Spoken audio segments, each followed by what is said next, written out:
Hello everyone, मैं doctor love के कटारिया आप सभी का स्वागत करता हूं। आज के वीडियो में हम लोग 5 पॉइंट की बात करेंगे। वो है स्टमक 26, 27, 28, 29, 30। वीडियो स्टार्ट करने से पहले मैं आप सबसे रिक्वेस्ट करता हूं इस वीडियो को ज्यादा से ज्यादा शेयर करें ताकि इस थेरेपी का और अपने थेरेपिस्ट जितने हैं सबको फायदा मिले और अपनी थेरेपी आगे बढ़े। तो चलिए वीडियो स्टार्ट करते हैं। सबसे पहले हम लोग ऐसा करते हैं, ये जितने भी पॉइंट है ना स्टमक 26 से लेकर 30 तक, ये सारे जो पॉइंट हैं ये लोअर एब्डोमेन पे फॉल करते हैं, नाभि से नीचे रहते हैं ये पॉइंट।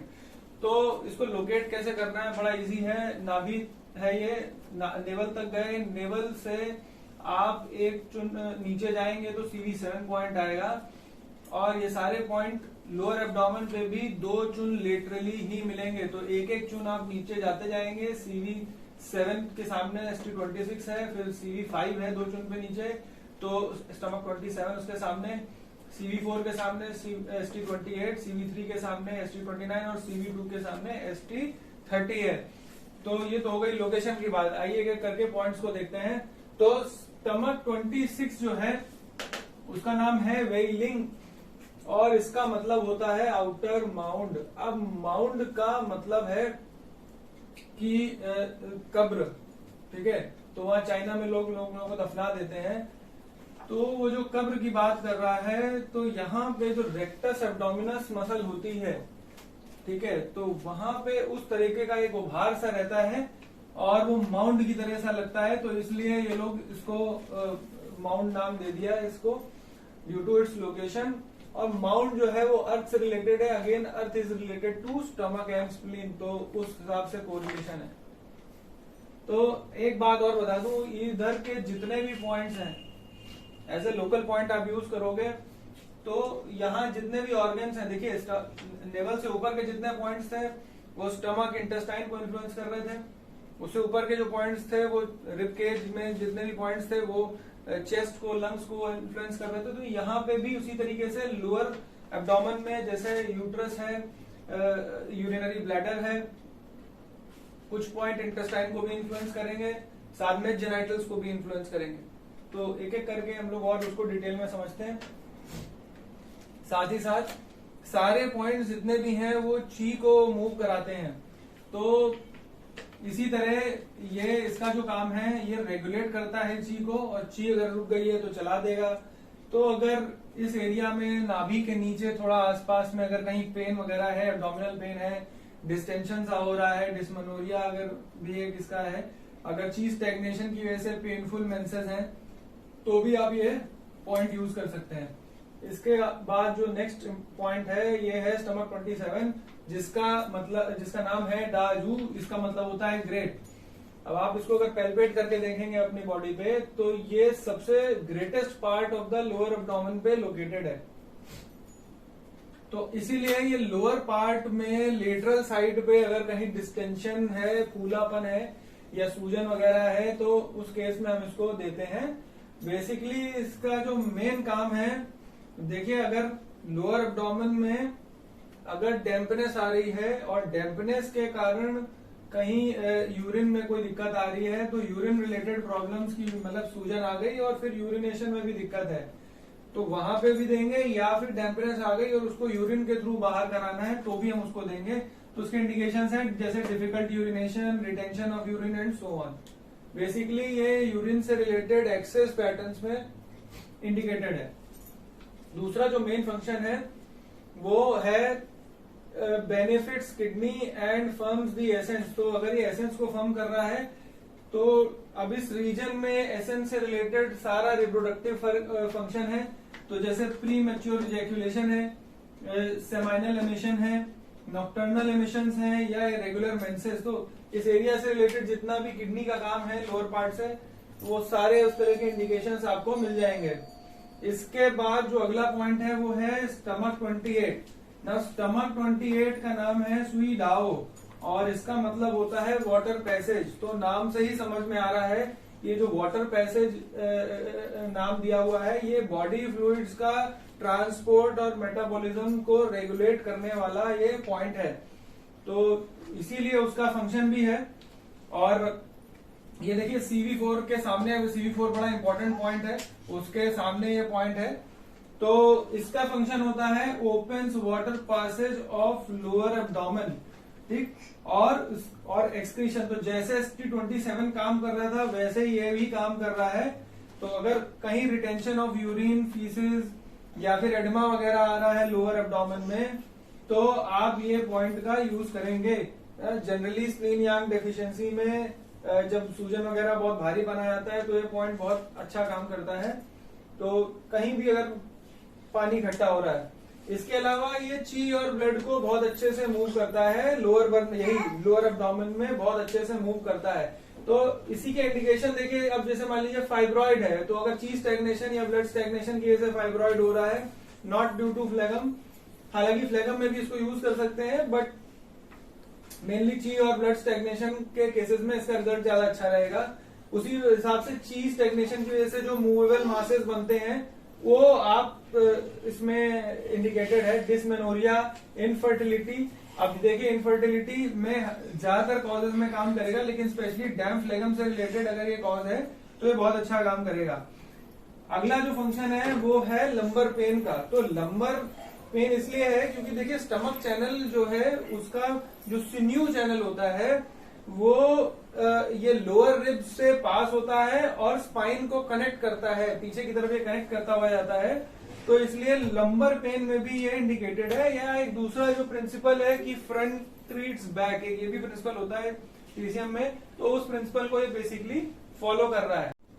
तो अगला पॉइंट है स्टमक 29, जिसका नाम है गुइलाई, और इसका मतलब होता है रिटर्न। अब ये रिटर्न किस चीज का करा रहा है कि अगर मेंसेस जो है किसी तरीके से रुक गए हैं, एमेनोरिया सडनली हो गया है, ची या ब्लड की स्टैग्नेशन अगर प्राइमरी कॉज है, तो उसमें बड़ा अच्छा इसका रोल है। तो इसलिए इसका नाम रिटर्न है। तो आइए एक बार थोड़ा डिटेल में समझें।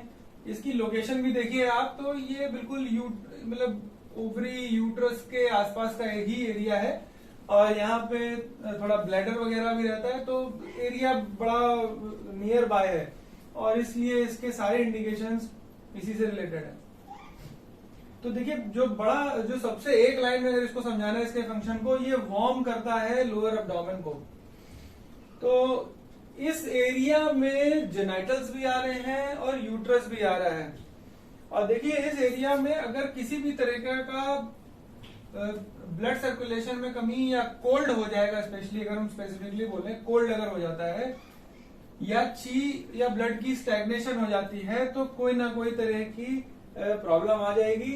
अगर यूट्रस में आती है तो इनफर्टिलिटी, ल्यूकोरिया, ये कोल्ड की वजह से हो सकता है। इसके अलावा ची स्टैग्नेशन की वजह से फाइब्रॉइड वगैरह आ सकता है, पेन हो सकता है, इरेगुलरिटी हो सकती है मेंसेस में, डिलेड हो सकते हैं, डिक्रीज हो सकती है क्वांटिटी। तो बहुत सारे सिम्टम आ सकते हैं यूट्रस से रिलेटेड। उसी तरह अगर जेनाइटल्स में प्रॉब्लम आ रही है, चाहे वो मेन है चाहे वीमेन है, तो उस केस में भी ये इंडिकेटेड है। लेकिन रीजन उसके वही दो हैं कि अगर वहां पे कोल्ड हो गया है, जेनाइटल्स में भी कोल्ड पेनिट्रेट कर गया है, या फिर ची या ब्लड की स्टैग्नेशन की वजह से। तो उसमें क्या क्या इंडिकेशन है, इम्पोर्टेंस, सेमाइनल एब्यूशन, पेन या रिट्रैक्शन ऑफ टेस्टिकल्स, जेनाइटल से रिलेटेड किसी भी तरह की प्रॉब्लम में। सो अब ये कोल्ड की हम बात कर रहे हैं, तो कोल्ड बेसिकली दो रीजन से आ सकता है, या तो एक्सटर्नल रीजन होंगे, एक्सेस वाले रीजन होंगे, या इंटरनल रीजन होंगे। तो एक्सेस कंडीशन में इसका बहुत अच्छा रोल है, इंटरनल में भी अच्छा रोल है, लेकिन एक्सटर्नल में ज्यादा है। तो एक्सटर्नल का मतलब हो गया कि मान लीजिए अगर आपने ठंड के दिन है, फीमेल्स स्पेशली अगर क्लोथिंग ठीक के नहीं है, या ठंडी जमीन पे अगर बैठ गए, वहां से भी कोल्ड हो जाता है। क्योंकि देखिए ये जो 4 ऑर्गन्स हैं जहां पे कोल्ड डायरेक्टली चला जाता है, पहला है स्टमक, दूसरा है इंटेस्टाइन, तीसरा है यूट्रस, चौथा है स्प्लीन। तो इनमें डायरेक्ट चला जाता है विदाउट फीवर और चिल्स के जो शिवरिंग आती है, उस तरह का कोई भी सिम्टम नहीं आएगा, डायरेक्ट इन्हीं ऑर्गन्स पे अटैक हो जाता है। तो अगर उसकी वजह से कोई चीज आ रही है तो बहुत अच्छा इसका रिजल्ट है इस पॉइंट का। दूसरा, ये एलिमिनेट करता है स्टेसिस इन यूट्रस और मेंसेस को रेगुलेट करता है। तो इन नक्शल ये यूट्रस पे बहुत अच्छा काम करता है, वार्म कर रहा है, यूट्रस को गर्म कर रहा है। तो यांग एरिया है, यांग पार्ट है बॉडी में, तो इसका इंपॉर्टेंस है। अगला पॉइंट, अगर कहीं भी देखिए ब्लड फ्लो अगर अच्छे से आएगा तो वहां पे ची भी रेस करेगी, और इसीलिए इसका यूज यूट्राइन प्रोलैप्स में भी दिया जाता है, अलॉन्ग विथ CV6, ST36 और GV20। यूट्राइन प्रोलैप्सिस के केस में भी इसको दिया जाएगा। अगला पॉइंट है स्टमक 30, इसका नाम है ची चोंग, और इसका मतलब होता है पेनिट्रेटिंग ची। अब देखिए नाम से ही इसका फंक्शन समझ में आ रहा है, इसके सारे जितने भी फंक्शंस हैं वो पेनिट्रेटिंग वेसल से रिलेटेड हैं। तो पेनिट्रेटिंग वेसल एक एक्स्ट्रॉर्डिनरी वेसल है और बड़ी इंपॉर्टेंट वेसल है, इसलिए ये one of the most important point on the stomach channel है। स्पेशली लोअर एब्डोमेन को पूरी तरह रेगुलेट करता है। क्यों?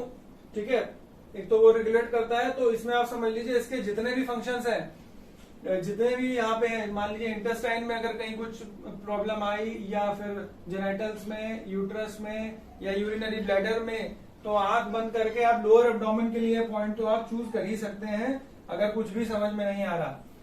इसके साथ साथ पेनिट्रेटिंग वेसल के जितने भी अपने इंडिकेशंस होते हैं उसमें भी आप दे सकते हैं। देखिए पेनिट्रेटिंग वेसल वो पैर से आती है और उसके बाद एब्डोमेन पे, यहाँ स्टमक 30 पे आके एब्डोमेन पे जाती है। तो वो एक अलग चैप्टर है पेनिट्रेटिंग वेसल का, वो हम लोग बाद में डिस्कस करेंगे, बट शॉर्ट में अभी समझते हैं इसको कैसे क्या है।